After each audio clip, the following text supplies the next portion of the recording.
മഹാലക്ഷ്മി സീരിയലിൻ്റെ ഇന്നത്തെ എപ്പിസോഡിൻ്റെ promo review വിശേഷങ്ങളിലേക്ക് എല്ലാവർക്കും സ്വാഗതം.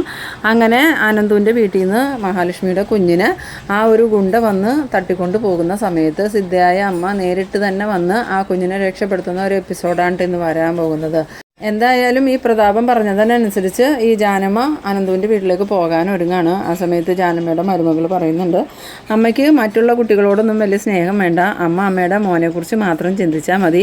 ആ സാറ് പറഞ്ഞതുപോലെ അമ്മ അങ്ങോട്ട് ചെയ്തേരുന്നു. അന്നേരം ജാനമ്മ പറയുന്നുണ്ട്, നീ എന്തൊരു ദുഷ്ടിയടി, നിനക്ക് വെറുതെയാണോ ഒരു കുഞ്ഞുണ്ടാവാത്തത്? ഒരു കുഞ്ഞിനെ പ്രസവിച്ച അമ്മയ്ക്കല്ലേ ആ കുഞ്ഞിനെ നഷ്ടപ്പെടുമ്പോഴുള്ള വേദന മനസ്സിലാവുള്ളൂ. ഒരമ്മയാവാൻ ഭാഗ്യമില്ലാത്ത നിന്നോട് അതൊന്നും പറഞ്ഞിട്ട് കാര്യമില്ല. അന്നേരം ആ മരുമോള് പറയുന്നുണ്ട്, അതൊന്നും കുഴപ്പമില്ല, അതൊക്കെ ഞാൻ സഹിച്ചോളാം. എന്തായാലും അമ്മ ഇപ്പം ആ സാറ് പറഞ്ഞതുപോലെ ചെയ്യ്. എന്തായാലും ആ കുഞ്ഞിനെ കൊല്ലാനൊന്നും പറഞ്ഞില്ലല്ലോ, ഒരാൾക്ക് വന്ന് എടുത്തുകൊണ്ട് പോകാൻ പാകത്തിന് അവിടെ എവിടെയെങ്കിലും കിടത്താനല്ലേ പറഞ്ഞോളൂ. അതിന് അമ്മയ്ക്ക് എന്താ ഇത്ര ബുദ്ധിമുട്ട്? അതിന് അമ്മയെ ആരും കുറ്റപ്പെടുത്തൂലല്ലോ. അന്നേരം ജാനമ്മ പറയുന്നുണ്ട്, മറ്റുള്ളവർ കുറ്റപ്പെടുത്തിയില്ലെങ്കിലും ഭഗവാൻ അറിയാലോടി ഞാനത് ചെയ്തതെന്ന്, അത് മനഃപൂർവ്വം ചെയ്യണതാണെന്നും. എന്തായാലും ഒരു കുഞ്ഞു കൊച്ചിനെ കൊന്നിട്ട് അയാൾക്ക് എന്ത് കിട്ടാനാണെന്ന്. അന്നേരം മരുമോള് പറയുന്നുണ്ട്, അതൊന്നും നമ്മൾ അന്വേഷിക്കേണ്ട കാര്യമില്ല, ഇല്ലെങ്കിൽ നമ്മൾ മേടിച്ച പൈസ മൊത്തം അയാൾക്ക് തിരികെ കൊടുക്കേണ്ടി വരും. അതുമാത്രമല്ല, ഇനി നമ്മൾ മുന്നോട്ട് എങ്ങനെ ജീവിക്കും? ഇപ്പം തന്നെ ദേവരാജേട്ടൻ ആസ്പത്രിയിൽ നിന്ന് വന്നാലും പെട്ടെന്നൊന്നും ഒരു പണിക്കും പോകാൻ പറ്റില്ല. അത്രയ്ക്കും ഗുരുതരമായ രീതിയിൽ വിഷം ശരീരത്തിൽ കയറിയിട്ടുണ്ടായിരുന്നു. കുറച്ച് ദിവസം റെസ്റ്റ് എടുക്കേണ്ടി വരും. അത്രയും നാൾ നമ്മൾ എങ്ങനെ ജീവിക്കും? നിങ്ങളവിടെ പണി എടുത്ത് കിട്ടുന്ന നക്കാപ്പിച്ച കൊണ്ടൊന്നും ഇവിടുത്തെ കാര്യങ്ങൾ നടക്കൂല. അന്നേരം ജാനമ്മ പറയുന്നുണ്ട്, ആ മോനും മോളും എത്ര നല്ലവരാണെന്നറിയാവോ? നിൻ്റെ കെട്ടുവനെ വിഷം തൊട്ടു എന്ന് അറിഞ്ഞപ്പോൾ തന്നെ ആ മോൾ എന്നോട് ചോദിച്ചത് പൈസ വല്ലതും വേണമെന്നാ. അപ്പോൾ ഞാൻ ആകെ വിഷമത്തിലായതുകൊണ്ട് ഒന്നും പറഞ്ഞില്ല. എന്തെങ്കിലും വേണമെങ്കിൽ ചോദിക്കാമെന്നും പറഞ്ഞ് ഇങ്ങോട്ട് പോരുകയോ ചെയ്തേ. അവരോട് ചോദിച്ചാൽ അവരെത്ര പണം വേണമെങ്കിലും തരും. അത്രയും നല്ല മനസ്സുള്ളവരാ മക്കളെല്ലാവരും. പിന്നീട് കാണിക്കുന്നത് നമ്മളുടെ കണ്ണനും മഹാലക്ഷ്മിയും ഊഞ്ഞാലാടിക്കൊണ്ടിരിക്കുമ്പോൾ ലേഖ പറയുന്നുണ്ട്, കണ്ണേട്ടൻ ശരിക്കും ഭാഗ്യമുള്ളവന്, അല്ലെങ്കിൽ മഹിയെ പോലെയുള്ള ഒരു പെണ്ണിനെ കണ്ണേട്ടന് ഭാര്യയായിട്ട് ലഭിക്കുമായിരുന്നു. മഹി ജീവിതത്തിലേക്ക് വന്നതിന് ശേഷം കണ്ണേട്ടന് എന്തൊക്കെ കാര്യങ്ങളാണ് നടന്നതെന്ന്. അന്നേരം അനന്ത് പറയുന്നുണ്ട്, അത് നീ പറഞ്ഞത് നേരെ. ആദ്യം ഞാനും മഹിയെ സംശയിച്ചിരുന്നു.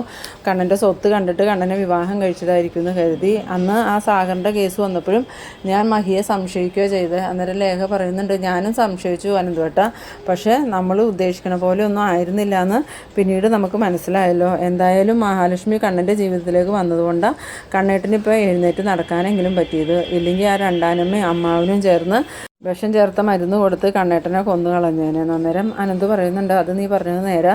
മഹിക്ക് തോന്നിയത് കൊണ്ടല്ലേ തോമസ് ഡോക്ടറുടെ അടുത്ത് കൊണ്ടുപോയത്. അവിടെ ചെന്നത് കാരണമല്ലേ സത്യങ്ങൾ മനസ്സിലാക്കാനും പറ്റിയത്. പിന്നെ ഇപ്പോൾ അവർക്ക് നല്ലൊരു ജീവിതം കിട്ടിയില്ലേ, ഒരു മോളെയും കിട്ടി, അതുകൊണ്ട് നമുക്കും ഒരു മോളായില്ലേ. അന്നേരം ലേഖ പറയുന്നുണ്ട്, അത് ഓർക്കുമ്പോഴാണ് അനന്തുവേട്ട എനിക്ക് വിഷമം. ഇനിയിപ്പോൾ മഹിയും കണ്ണേട്ടനും ഓഫീസിൽ നിന്ന് വന്നു കഴിഞ്ഞാൽ മോളെയും കൊണ്ട് പോകില്ലേ എന്ന് ചോദിക്കുമ്പം, അതെങ്ങനെയാടി, ഇനി ഓണം വരെ അവർ ഇവിടെ തന്നെയല്ലേ എന്ന് ചോദിച്ചതും, ഓണം കഴിഞ്ഞാൽ കണ്ണേട്ടനും മഹിയും അവരുടെ തറവാട്ടിലേക്ക് കുഞ്ഞിനെയും കൊണ്ട് പോകില്ലേ എന്ന് ചോദിക്കുമ്പം അനന്ത് വഴക്ക് പറയുന്നുണ്ട്, നീ എന്തൊക്കെയാ ലേഖയായി പറയണേ? നിന്നോട് ഞാൻ പല പ്രാവശ്യം പറഞ്ഞു ഇതിനി പറയരുതെന്ന്. അവരുടെ മനസ്സിൻ്റെ നന്മ കൊണ്ടല്ലേ അവർ ഇത്രയും ദിവസം ഇവിടെ നിന്നത്. അതുമാത്രമാണോ ഇപ്പോൾ ഓഫീസിലേക്ക് പോകുമ്പോൾ തന്നെ അവിടെ മഞ്ജു ഉണ്ടായിട്ടും മഞ്ജുവിനെ ഏൽപ്പിക്കാതെ മോളെ നിന്നെ ഏൽപ്പിച്ചിട്ട് പോകാനല്ലേ അവർ വന്നത്? അത് നിന്നോടുള്ള ഇഷ്ടം കൊണ്ടല്ലേ എന്ന് ചോദിക്കുമ്പോൾ, അതൊക്കെ എനിക്ക് അറിയാം അനന്തുവേട്ട, എന്നാലും മോളെ പിരിഞ്ഞിരിക്കുന്ന കാര്യം ഓർക്കുമ്പോൾ തന്നെ എനിക്ക് വിഷമമാണ്. ഇവരിങ്ങനെ സംസാരിച്ച് നിൽക്കുമ്പം കണ്ണനും മഹാലക്ഷ്മിയും അങ്ങോട്ട് വരുന്നുണ്ട്. കണ്ണൻ വന്നിട്ട്, എന്നാൽ ഞങ്ങൾ ഇറങ്ങട്ടേടാന്ന് ചോദിച്ചതും ലേഖ ചോദിക്കുന്നുണ്ട്, കണ്ണേട്ടനും മഹിയും ഒന്നും കഴിക്കാതെയാണോ പോണേന്ന് ചോദിക്കുമ്പം, ഇല്ല ലേഖ, ഞങ്ങൾ വീട്ടിൽ നിന്ന് ഭക്ഷണമൊക്കെ കഴിച്ചിട്ടാണ് വന്നേ. അവിടെ അമ്മ എനിക്കും കണ്ണേട്ടനും ഇഷ്ടപ്പെട്ടതെല്ലാം റെഡി ആക്കിയിട്ടുണ്ടായിരുന്നു. പക്ഷേ മഞ്ജുവിന് അതൊന്നും ഇഷ്ടപ്പെട്ടില്ല. അന്നേരം ലേഖ പറയുന്നുണ്ട്, മഞ്ജുവിന് ബുദ്ധിയുണ്ട്, എന്തായാലും മഞ്ജു അവളുടെ അമ്മേനെ ഇതുവരെ വിശ്വസിച്ചിട്ടില്ല എന്ന് പറഞ്ഞതും മഹാലക്ഷ്മി പറയുന്നുണ്ട്, അമ്മ ഇപ്പോൾ ശരിക്കും മാറി ലേഖയെ, നമ്മൾ വിചാരിക്കുന്ന പോലെ ഒന്നും അല്ല. പണ്ടത്തെ അമ്മയെ എനിക്ക് അറിയാവുന്നതല്ലേ, പക്ഷേ ആ അമ്മയല്ല ഇപ്പം. ഇനി അമ്മ പഴയതുപോലെ ആവുമെന്നൊന്നും എനിക്ക് തോന്നണില്ല. അന്നേരം ലേഖ പറയുന്നുണ്ട്, ഇതൊക്കെ അവരുടെ അഭിനയമാണോ എന്ന് ആർക്കറിയാമെന്ന് പറഞ്ഞതും കണ്ണൻ പറയുന്നുണ്ട്, എന്തിനാ ലേഖ ഇനിയും അമ്മയെ കുറ്റപ്പെടുത്തുന്നത്? അനന്തുവിനോട് ചോദിച്ചു നോക്കിയേ പണ്ടത്തെ അമ്മ എങ്ങനെയായിരുന്നു എന്ന്. ഇപ്പം അതേപോലെ തന്നെ ആയിട്ടുണ്ട്. അതുമാത്രമല്ല, അനന്തുവിനോടും ലേഖയോടും കുറേ ദിവസം അവിടെ വന്ന് ഞങ്ങളുടെ കൂടെ താമസിക്കാനും പറഞ്ഞിട്ടുണ്ടെന്ന്.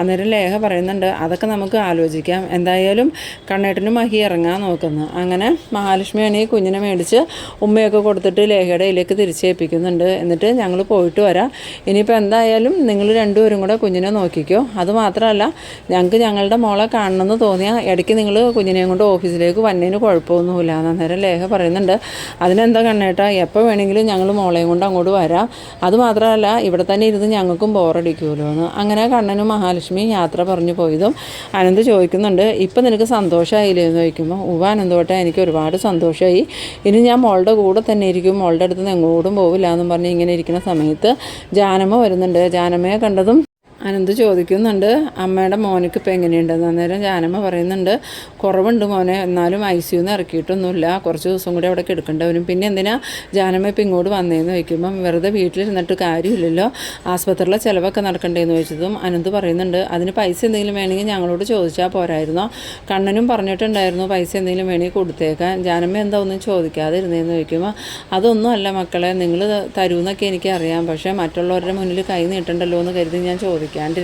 ഞങ്ങളെ അങ്ങനെയൊന്നും കാണണ്ട, സ്വന്തം മക്കളായിട്ട് കണ്ടാൽ മതി, ജാനമ്മയ്ക്ക് എന്താ ആവശ്യമുണ്ടെങ്കിലും ഞങ്ങളോട് പറഞ്ഞോന്ന്. ആ സമയത്ത് ജാനമ്മയ്ക്ക് ആകെ വിഷമമാവുന്നുണ്ട്, ഇങ്ങനെയുള്ള മക്കളെയാലോ ഞാൻ ഉപദ്രവിക്കാൻ നോക്കണേന്ന് വിചാരിച്ച്.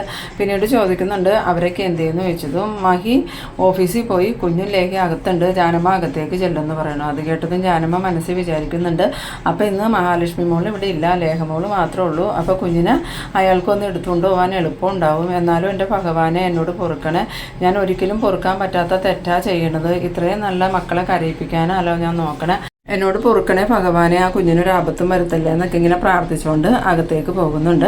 ഇതേ സമയം നമ്മളുടെ പ്രതാപനാണെങ്കിൽ ഈ ജാനമ്മ അവിടെ എത്തിയോന്ന് അറിയാൻ വേണ്ടിയിട്ട് ജാനമ്മയുടെ ഫോണിലേക്ക് വിളിക്കുന്നുണ്ട്.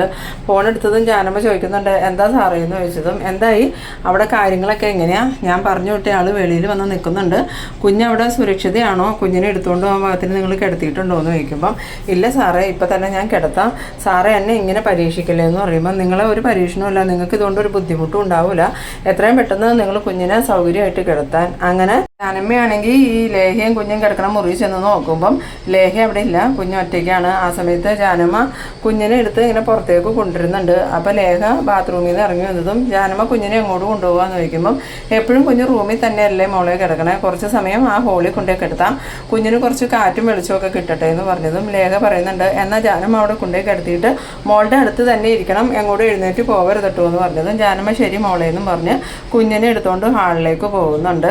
പിന്നീട് കാണിക്കുന്നത് നമ്മളുടെ കരുണേനെയാണ്. കരുണയാണെങ്കിൽ ഭയങ്കര സന്തോഷത്തിലാണ്. സമയത്ത് കരുണയുടെ സന്തോഷം കണ്ടിട്ട് മഞ്ജു അടുത്തേക്ക് വരുന്നുണ്ട്. എന്താടി ഇന്ന് നിനക്ക് ഭയങ്കര സന്തോഷമല്ലോ എന്ന് പറയുമ്പോൾ, ഒന്നുമില്ല മഞ്ജു, ഞാൻ ഇങ്ങനെ ഓരോന്നോർത്ത് നിന്നതാന്ന് പറഞ്ഞതും, ഇനിയിപ്പോൾ ഏട്ടനെയും ഏടത്തിനെയും കുഞ്ഞിനെയും ദ്രോഹിക്കാനുള്ള എന്തെങ്കിലും വഴി കണ്ടിട്ടായിരിക്കും നീ ഇങ്ങനെ സന്തോഷിക്കണം, അല്ലാതെ നീ ഒരിക്കലും സന്തോഷിക്കൂല. അവർ പോയ സമയത്ത് നീ ഒന്ന് വെളിയിലേക്ക് ഇറങ്ങി വരിക പോലും ചെയ്തില്ല, എന്നിട്ട് നീ അവർ പോണത് മേളിൽ നിന്ന് നോക്കുമായിരുന്നു, ഇനിയിപ്പോൾ നിൻ്റെ അച്ഛനെ വിളിച്ചു പറഞ്ഞ് അവരെ എന്തെങ്കിലും അപകടത്തിൽപ്പെടുത്താനാണോടി നീ നിന്ന് ചിരിക്കണേന്ന് ചോദിച്ചതും കരുണ പറയുന്നുണ്ട്, എന്തിനാ മഞ്ജു എന്നെ ഇങ്ങനെ എപ്പോഴും കുറ്റപ്പെടുത്തിക്കൊണ്ടിരിക്കണം, നേരത്തെ നിങ്ങളും കണ്ണേട്ടനെയും മഹാലക്ഷ്മിയെ കൊല്ലണമെന്നും പറഞ്ഞല്ലേ നടന്നുകൊണ്ടിരുന്നത്, എത്ര പ്രാവശ്യം നിങ്ങൾ അവരുടെ മരണം ഇവിടെ ആഘോഷിച്ചിട്ടുണ്ട്, എന്നിട്ടിപ്പോൾ എന്നെ മാത്രം തെറ്റുകാരിയാക്കണേ എന്തിനാന്ന് ചോദിച്ചതും, അന്ന് എനിക്ക് തെറ്റ് പറ്റിയിടി, അത് ഞാൻ സമ്മതിച്ചതല്ലേ, എന്തായാലും തെറ്റ് തിരിച്ചറിഞ്ഞപ്പോൾ ഞാൻ അത് തിരുത്തി, നീ ഇതുവരെയും അത് തിരുത്തിയിട്ടില്ല, നീ മാത്രമല്ല നിൻ്റെ അച്ഛനും മുത്തശ്ശിയും ആ മേഘനാഥനും വാമദേവനും ആരും തിരുത്താൻ തയ്യാറായിട്ടില്ല, പിന്നെ എൻ്റെ ആങ്ങളെ ഉണ്ടല്ലോ ഉണ്ണി, അവനും ഒരിക്കലും നന്നാവാൻ പോണില്ല എന്ന്. ആ സമയത്ത് കരുണ പറയുന്നുണ്ട്, നിന്നോട് ഞാൻ സംസാരിക്കാനില്ല, എന്തായാലും ഞാൻ മേളിലോട്ട് പോകാമെന്നും പറഞ്ഞു മുകളിലോട്ട് കയറി പോകുന്നുണ്ട്. അങ്ങനെ റൂമിൽ ചെല്ലുമ്പം കരുണയ്ക്കാണെങ്കിൽ ഭയങ്കര സന്തോഷം കണ്ടിട്ട് ഉണ്ണി ചോദിക്കുന്നുണ്ട്, എന്ത് പറ്റി കരുണ, ഇന്ന് നീ ഭയങ്കര സന്തോഷത്തിലാണല്ലോ എന്ന് ചോദിച്ചതും, അതുണ്ടല്ലോ ഉണ്ണിയേട്ടാ, ഇന്ന് അച്ഛൻ ഒരാളെ ഏർപ്പാട് ചെയ്തിട്ടുണ്ട് ആ മഹാലക്ഷ്മിയുടെ കുഞ്ഞിനെ അവിടെ നിന്ന് എടുത്തുകൊണ്ട് പോകാൻ, ആ കുഞ്ഞിനെ എടുത്തുകൊണ്ട് പോയിട്ട് എന്ത് ചെയ്യാനാന്ന് ചോദിച്ചതും, എന്ത് ചെയ്യാനാണെന്ന് ഉണ്ണിയേട്ടനക്ക് തോന്നണം, മിക്കവാറും അച്ഛൻ ആ കുഞ്ഞിനെ കൊന്നു കളയും, ഇല്ലെങ്കിൽ എവിടെയെങ്കിലും കൊണ്ടുപോയി കളയുള്ളൂ എന്ന്. അന്നേരം ഉണ്ണി പറയുന്നുണ്ട്, അതൊന്നും നടക്കുമെന്ന് എനിക്ക് തോന്നണില്ല, നീ ഇനി നിൻ്റെ അച്ഛൻ്റെ വാക്ക് കേട്ട് ഒരുപാട് സന്തോഷിക്കുകയൊന്നും വേണ്ട, അവസാനം നീ കരയണത് ഞാനാ കാണാനുണ്ടാവുള്ളൂ. അന്നേരം കരുണ പറയുന്നുണ്ട്, ഇല്ല ഉണ്ണിയേട്ടാ, ഇനി ഒരിക്കലും അങ്ങനെയൊന്നും സംഭവിക്കില്ല, ഈ പ്ലാൻ എന്തായാലും വിജയിക്കുമെന്ന്. പിന്നീട് കാണിക്കുന്നത് നമ്മളുടെ സിദ്ധയായ അമ്മേനെയാണ്. അമ്മ ഇങ്ങനെ ധ്യാനത്തിലിരിക്കുന്ന സമയത്ത് വേഗം തന്നെ അമ്മയുടെ മുഖത്ത് ഭയങ്കര സങ്കടം കാണുന്നുണ്ട്. പിന്നീട് കണ്ണ് തുറന്നിട്ട് അമ്മ ഭഗവാന്റെ മുന്നിൽ കൈകൂപ്പി പ്രാർത്ഥിക്കുന്നുണ്ട്, ലക്ഷ്മി മോളുടെ കുഞ്ഞിനൊരാപത്തും വരുത്തല്ലേ ഭഗവാനെ, അവളെ കാത്തോളനെ, ആ കുഞ്ഞിനെ ഉപദ്രവിക്കാൻ പല ദുഷ്ടശക്തികളും ശ്രമിക്കുന്നുണ്ട്, എനിക്ക് ആ കുഞ്ഞിനെ രക്ഷിക്കാൻ പറ്റണേ എന്നൊക്കെ ഇങ്ങനെ ഇരുന്ന് പ്രാർത്ഥിക്കുന്നുണ്ട്. പിന്നീടാണെങ്കിൽ നമ്മളുടെ ജാനമ്മ ഹാളിൽ കുഞ്ഞിനെ കൊണ്ടുപോയി കിടത്തിയിട്ട് അകത്തേക്ക് പോണ സമയത്ത് തന്നെ പ്രതാപം വിളിക്കുന്നുണ്ട്. പ്രതാപം വിളിച്ച് ഫോൺ എടുത്തതും, എന്താ സാറേ എന്ന് ചോദിക്കുമ്പം, എന്തായി കുഞ്ഞിനെ ഞാൻ പറഞ്ഞതുപോലെ കൊണ്ടുപോയി കിടത്തിയോ എന്ന് ചോദിച്ചതും, സാറേ ഞാൻ കുഞ്ഞിനെ ഹോളിൽ കൊണ്ടുവന്ന് കിടത്തിയിട്ടുണ്ട്, ഇപ്പോൾ ഇവിടെ ആരും ഇല്ല എന്ന് പറഞ്ഞതും, അവൻ പുറത്ത് നിൽക്കുന്നുണ്ട്, എന്നാൽ ഞാൻ അവനെ വിളിച്ച് അങ്ങോട്ട് വരാൻ പറയട്ടെ എന്ന് ചോദിക്കുമ്പം, ഇപ്പം തന്നെ വരാൻ പറ, ലേഖമോളാണെങ്കിൽ കുളിക്കാൻ കയറി വെക്കുക, ഇപ്പോൾ സൗകര്യമായിട്ട് എടുത്തുകൊണ്ട് പോകാൻ പറ്റുമെന്ന്. അങ്ങനെ ജാനമ്മ ഫോൺ വെച്ചതും ഈ പ്രതാപൻ ആ ഗുണ്ടയ്ക്ക് വിളിക്കുന്നുണ്ട്. ഒട്ടുപാല് ഫോൺ എടുത്തതും എടാ ഇപ്പം തന്നെ നീ അങ്ങോട്ട് കയറി ചെല്ല്, അവർ ഡോറ് തുറന്ന് വെച്ചിട്ടുണ്ട്, അതുപോലെ തന്നെ കുഞ്ഞിനെ ആ ഹാളിൽ കൊണ്ട് കിടത്തിയിട്ടുണ്ടെന്നാണ് പറഞ്ഞ്, നീ ആ കുഞ്ഞിനെ എടുത്തുകൊണ്ട് പെട്ടെന്ന് തന്നെ പുറത്തേക്ക് കിടക്കണം, ഇല്ലെങ്കിൽ നിന്നെ ആരെങ്കിലും കാണുമെന്ന്. അന്നേരം ഒട്ടുപാല് പറയുന്നുണ്ട് അതൊന്നും ഓർത്ത് സാറ് പേടിക്കണ്ട, ഞാൻ ആരും കാണാതെ കുഞ്ഞിനെയും കൊണ്ട് പുറത്തേക്ക് വന്നാൽ പോരെയെന്ന്. അങ്ങനെ ഈ ഒട്ടുപാലാണ് ഈ ഫോൺ കട്ട് ചെയ്തിട്ട് വേഗം തന്നെ അനന്തുവിൻ്റെ വീടിൻ്റെ മുറ്റത്തോട്ട് കയറുന്നുണ്ട്. മുറ്റത്ത് കയറിയിട്ട് ചുറ്റുപാടും നോക്കി വേഗം ഡോറ് തുറന്ന് അകത്ത് കയറി കുഞ്ഞിനെ കണ്ടതും ഈ ഒട്ടുപാലിന് ഭയങ്കര സന്തോഷമാവുന്നുണ്ട്. എന്നിട്ട് ഒട്ടുപാൽ മനസ്സിൽ വിചാരിക്കുന്നുണ്ട് ഇന്നത്തോടുകൂടി നിൻ്റെ ജീവിതം തീർന്നു, അതുപോലെ തന്നെ എൻ്റെ ജീവിതം കളറാവുകയും ചെയ്യും, ആ പ്രതാപൻ സാറ് നല്ലൊരു തുക എനിക്ക് തരുമെന്നും പറഞ്ഞ് ഈ കുഞ്ഞിനെ എടുത്തുകൊണ്ട് പുറത്തേക്ക് ഇറങ്ങുന്നുണ്ട്. അങ്ങനെ ചുറ്റും നോക്കി പുറത്തേക്ക് ഇറങ്ങി പോകുമ്പം ലേഹ്യോ ആരും കാണുന്നില്ല ഈ കുഞ്ഞിനെ കൊണ്ടുപോകണത്. ഇതേ സമയം നമ്മളുടെ സിദ്ധയായ അമ്മ അനന്തുവിൻ്റെ വീടിൻ്റെ ഗേറ്റിൻ്റെ അവിടെ നിൽക്കുന്നുണ്ട്. ഈ ഒട്ടുപാൽ കുഞ്ഞിനെയും കൊണ്ട് പുറത്തേക്ക് വന്നതും സിദ്ധയായ അമ്മ ഈ ഒട്ടുപാലിൻ്റെ അടുത്തേക്ക് വന്നിട്ട് ചോദിക്കുന്നുണ്ട് എന്താ മോനെ അതെന്ന് ചോദിക്കുമ്പം ഒന്നുമില്ല, ഇതൊരു കുഞ്ഞാന്ന് പറയുന്നു. ഈ കുഞ്ഞിനെയും കൊണ്ട് മോനെ എവിടെ പോവാന്ന് ചോദിച്ചതും ഈ കുഞ്ഞിൻ്റെ വീട്ടിലോട്ട് കൊണ്ടുപോകാമെന്ന് പറയുന്നു. അന്നേരം സിദ്ധയായ അമ്മ ചോദിക്കുന്നുണ്ട് ഈ കുഞ്ഞിൻ്റെ വീടല്ലേ അത്, പിന്നെ മോനെ ഈ കുഞ്ഞിനെ എങ്ങോട്ട് കൊണ്ടുപോകാമെന്നാണ് പറഞ്ഞതെന്ന് ചോദിച്ചതും നിങ്ങൾ എന്തിനാ തള്ളേ ആവശ്യമില്ലാത്തതൊക്കെ അന്വേഷിക്കണം, നിങ്ങൾക്ക് എന്തൊക്കെ അറിയണം, നിങ്ങൾ നിങ്ങളുടെ പണി നോക്കി പോകുന്നു പറഞ്ഞ് ഈ സിദ്ധയായ അമ്മയോട് ഈ ഒട്ടുപാൽ ദേഷ്യപ്പെട്ടതും സിദ്ധയായ അമ്മ ഒരു നോട്ടം നോക്കുന്നുണ്ട്. പെട്ടെന്ന് തന്നെ ഒട്ടുപാലിൻ്റെ കണ്ണിൽ എരിവ് പകരുന്ന പോലെ തോന്നിയിട്ട് കണ്ണ് തിരുമുമ്പം ഈ സിദ്ധയായ അമ്മ ചോദിക്കുന്നുണ്ട് എന്ത് പറ്റി മോനെ, കണ്ണെരിയുന്നുണ്ടോന്ന്. ആ സമയത്ത് നിങ്ങളെന്താ വല്ല മന്ത്രവാദിയാണോ, നിങ്ങളുടെ അടുത്ത് വന്നപ്പോഴല്ലോ എനിക്ക് കണ്ണെരിയണേ, നിങ്ങൾ എന്നെ എന്തെങ്കിലും ചെയ്തതാണോ എന്ന് ചോദിച്ചതും ആ കുഞ്ഞിനെയും കൊണ്ട് നീ ഇവിടുന്ന് പോകാൻ നോക്കിയാൽ നിനക്ക് ഇവിടുന്ന് ഒരിക്കലും പോകാൻ പറ്റില്ല, മര്യാദക്ക് നീ ആ കുഞ്ഞിനെ അകത്തുകൊണ്ടേക്ക് എടുത്തിക്കുമെന്ന് പറയുന്നു. അന്നേരം ഒട്ടുപാലാണെങ്കിൽ അങ്ങനെയാണോ, എന്നാൽ ഞാനൊന്ന് പോണ കാണിച്ചു തരാമെന്നും പറഞ്ഞ് മുന്നോട്ട് പോകാൻ തുടങ്ങിയതും പെട്ടെന്ന് തന്നെ ഒട്ടുപാലിൻ്റെ കാലനക്കാൻ പറ്റാണ്ടാകുന്നുണ്ട്. അങ്ങനെ അനങ്ങാൻ പറ്റാണ്ട് നിൽക്കുമ്പം അമ്മ ചോദിക്കുന്നുണ്ട് ഇപ്പം എങ്ങനെയുണ്ട്, നിനക്ക് മുന്നോട്ട് പോകാൻ പറ്റുന്നുണ്ടോ, നീ ഒരിക്കലും മുന്നോട്ട് പോവില്ല, പുറകോട്ട് പോയി കുഞ്ഞിനെ അവിടെ കൊണ്ടേക്ക് എടുത്തിട്ട് നീ പോയിക്കോന്നു. അങ്ങനെ ഒട്ടുപാൽ അനങ്ങാൻ പറ്റാതെ നിൽക്കുന്ന ആ ഒരു സീനിലാണ് ഈ എപ്പിസോഡ് അവസാനിക്കുന്നത്. എന്തായാലും ഈ പ്ലാനും പ്രതാപൻ്റെ 8 നിലയിൽ തന്നെ പൊളിയും. അതുമാത്രമല്ല മാർക്കോയുടെ ഇന്ന് പ്രതാപന് കണക്കിന് കിട്ടുകയും ചെയ്യുന്ന ഒരു എപ്പിസോഡാണ് ഇന്ന് വരാൻ പോകുന്നത്. അപ്പോൾ നിങ്ങളെൻ്റെ വീഡിയോ ആദ്യമായിട്ടൊക്കെ കാണുന്നവരാണെങ്കിൽ ചാനലൊന്ന് സബ്സ്ക്രൈബ് ചെയ്യാനും എൻ്റെ വീഡിയോ നിങ്ങൾക്ക് ഇഷ്ടമായാൽ ലൈക്ക് ചെയ്യാനും ഷെയർ ചെയ്യാനും മറക്കരുത്. അപ്പോൾ ഇതുപോലെ ഇൻട്രസ്റ്റിംഗ് ആയിട്ടുള്ള അടുത്തൊരു എപ്പിസോഡുമായി നമുക്ക് വീണ്ടും കാണാം. അതുവരേക്കും ബൈ ബൈ.